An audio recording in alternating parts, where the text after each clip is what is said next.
자, 안녕하십니까. 그레이입니다. 자, 영상 처음 찍고, 뭐 시키냐. 우리 PD한테 혼났어요. 발음도 안 좋고, 어버버 말한다고 혼났는데, 요거는 제가 연습 좀 하겠습니다. 좀 불편해도 이해해 주십시오. 제가 사실은 이 컨텐츠로 다루고 싶은 내용이 좀 많았어요.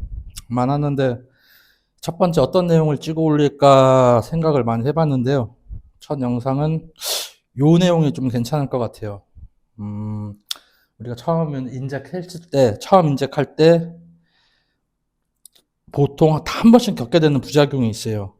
처음 겪는 게 두드레기, 그 다음에 인젝플루, 그 다음에 인젝통, 이렇게 있는데, 얘네들은 호르몬 때문에 오는 부작용이 아니고 제품 자체에서 오는 부작용, 호르몬이 몸에 들어가서 나오는 부작용이 아니고 제품 자체가 이제 몸에 들어갔을 때 이제 제품의 만듦새나 완성도 이런 거에 따라서 이제 원료에 대한 반응 때문에 나타나는 부작용이 있어요. 요거를 좀 얘기를 하는 게 어떨까 싶어가지고 오늘은 첫 영상은 요걸로 결정을 했습니다. 다음 영상이나 이제 다다음 영상이나 이제 계속 이어서 가기도 수월할 것 같고, 일단 이제 원료 사진 한번 보여드릴게요. 원료 사진. 다들 이제 뭐 완성된 제품이나 뭐 오일 이런 거는 보셨을 건데 원료 사진은 쉽게 보지 못했을 거예요. 이 원료 대부분은 지금 보시다시피 다 가루죠. 가루인데 지용성이라 이 오일에 잘 녹아요. 오일에 물에는 안 녹고 오일에 녹아요. 그래서 보통 이제 케미컬 제품들이 다 오일 베이스인 이유가 다 이런 이유 때문에 그런 거예요. 근데 중요한 건 이게 지용성인데 녹는 점이 다 달라요. 제품마다 다 녹는 점이 다 달라서 뭐 이런 거 얘기 이제 할 건데 에난, 이키, 데카 뭐 이런 애들은 이 용매제가 없이도 오일에 잘 녹아요. 그래서 이제 보통 다른 제품들보다 인젝통이 좀 덜하죠. 근데 이게 중요한 거는 잘 안 녹는 애들이 있어요. 오일에도 잘 안 녹기 때문에 용매제를 사용을 해서 그 용매제로 녹이는 애들이 있어요. 이제 경험자는 알겠지만 이 용매제를 사용하는 좀 묽은 제품들 있죠. 뭐 DHT류, 뭐 마스나 프리모 이런 애들은 다른 애들보다 점도가 낮잖아요. 이런 애들의 이유가 뭐냐면은 용매제로 녹여야 되기 때문에 그런 거예요. 그래서 이제 그런 애들은 보통 인젝통이 좀 다른 애들보다 좀 더 있죠. 이제 그런 이유인데 얘기를 해보자면은 우리가 이제 보통 포도씨유 얘기를 많이 해요. 오일 얘기를 할 때 사실. 근데 이제 포도씨유 하면 사람들이 이제 식용만 생각을 하는데 이제 과거에는 이 포도씨유도 의료용으로 사용을 했어요.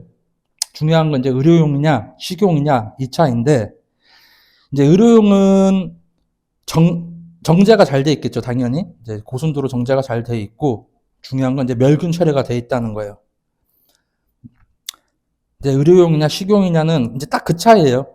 그 차이지 이제 포도씨유 자체는 죄가 없어요. 사람들이 맨날 포도씨유 갖고 뭐 간의 수공업 한다 이러는데 물론 이제 언더 제품엔 이제 식용으로 사용하는 건 당연히 나쁜 거죠. 나쁜 건데 이것도 나중에 이제 제대로 다룰 거긴 한데 대부분 식용이에요. 여러분들이 알고 있는 뭐 유명한 브랜드들도 제가 나중에 다룰 거긴 한데 뭐 GMP 인증을 받았다라는 건 없어요. 사실 내용에.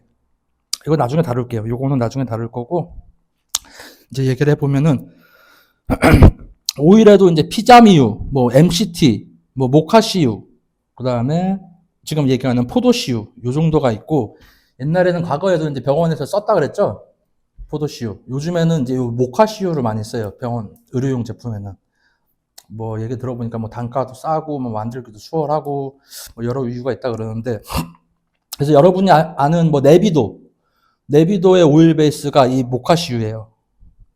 모카씨유인데 이제 이 오일이 하는 용도가 뭐냐면은 일단 잘 녹는다 그랬죠. 원료를 이제 녹이기 위해서 쓰는 건데 이 오일이 하는 용도는 우리가 경구 캡슐 알약을 생각을 하면 돼요. 알약 우리가 경구 뭐 알약 먹었을 때 캡슐 알약을 먹었을 때 먹으면은 캡슐이 녹으면서 안에 있는 약이 방출이 되는 거잖아요.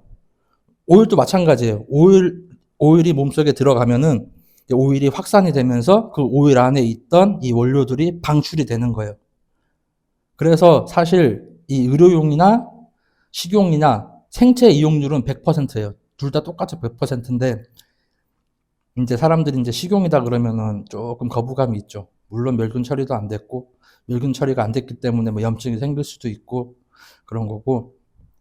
언더 제품에서 우리가 오일을 사용을 할 때 사람들이 점도 얘기를 많이 해요. 특히 옛날 사람들 옛날에 쓰다가 이제 오랫동안 쉬었던 분들, 다시 이제 사용하시는 분들 보면은, 야, 이거 왜 이렇게 묵냐? 야, 점도가 낮냐? 물 탄 거 아니냐? 그러는데, 사실 요즘 쓰는 좋은 오일들은 좀 묽어요. 과거보다.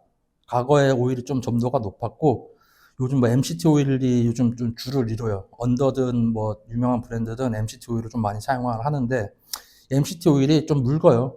묽어서 이 점도에 따라서 뭐 효과가 좋다 안 좋다가 아니라 그냥 오일 자체가 그런 거예요. 그냥 오일 자체가. 오일이 점도가 높다고 하면은 단점이 있다면은 좀 방출이 늦게 된다는 거? 그 정도 차이예요. 그 정도 차이고 실질적으로 몸속에 들어갔을 때 방출되는 건 똑같아요. 생체 이용들도 똑같고.